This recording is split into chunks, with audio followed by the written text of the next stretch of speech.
When I take psychedelics, I always do it in a shamanic style, usually at night, usually alone, in nature if possible, and then I watch. I pay very close attention. I use my mind as an alchemical vessel for carrying out observations on the union of spirit, my personality, and matter, the physical matter of the substance that I'm ingesting. Nothing in human experience is as much like the singularity as a psychedelic experience. In a way, it's a microcosmic anticipation of this macrocosmic event in history.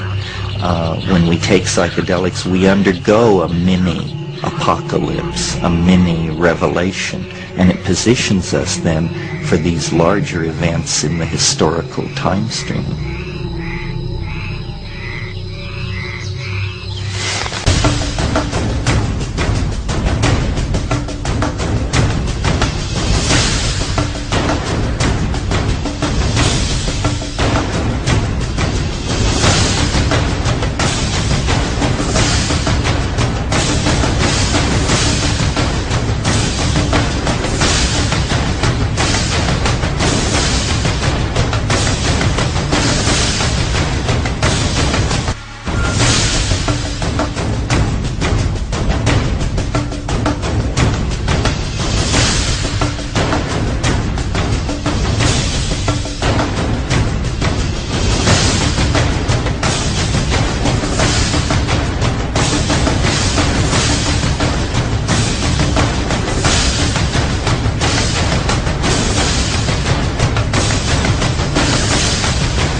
What can we expect in the coming decades?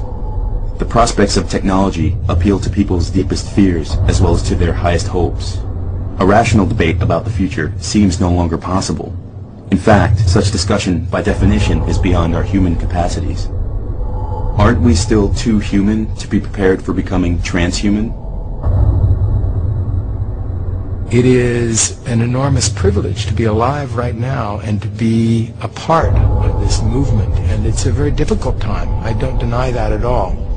I look at it more as a birth pain, that here is this change that's occurring and we're coming down the birth canal and there's blood around and it's a difficult process, but it's a birth that is occurring. It's not a death. And I think that when future humans look back on this era from several hundred years in the future, they will not remember this time as one when we squandered the resources of the planet, when we destroyed our planet essentially.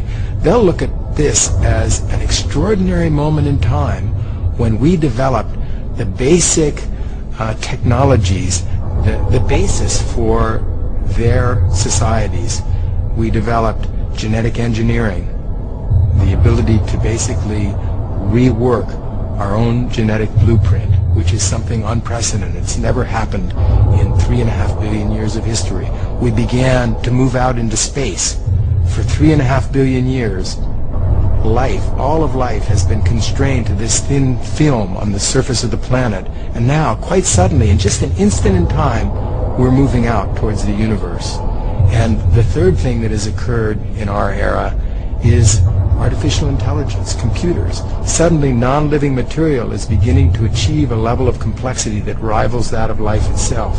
So these are three things that are absolutely unprecedented in the history of life, and they're occurring now. And is it any surprise that this is something that is jarring and shaking up the environment and causing extinctions? This is going to provide the basis not just for the next 100 years, but for thousands of years, tens of thousands, if not millions of years. And I see a long future stretching out ahead.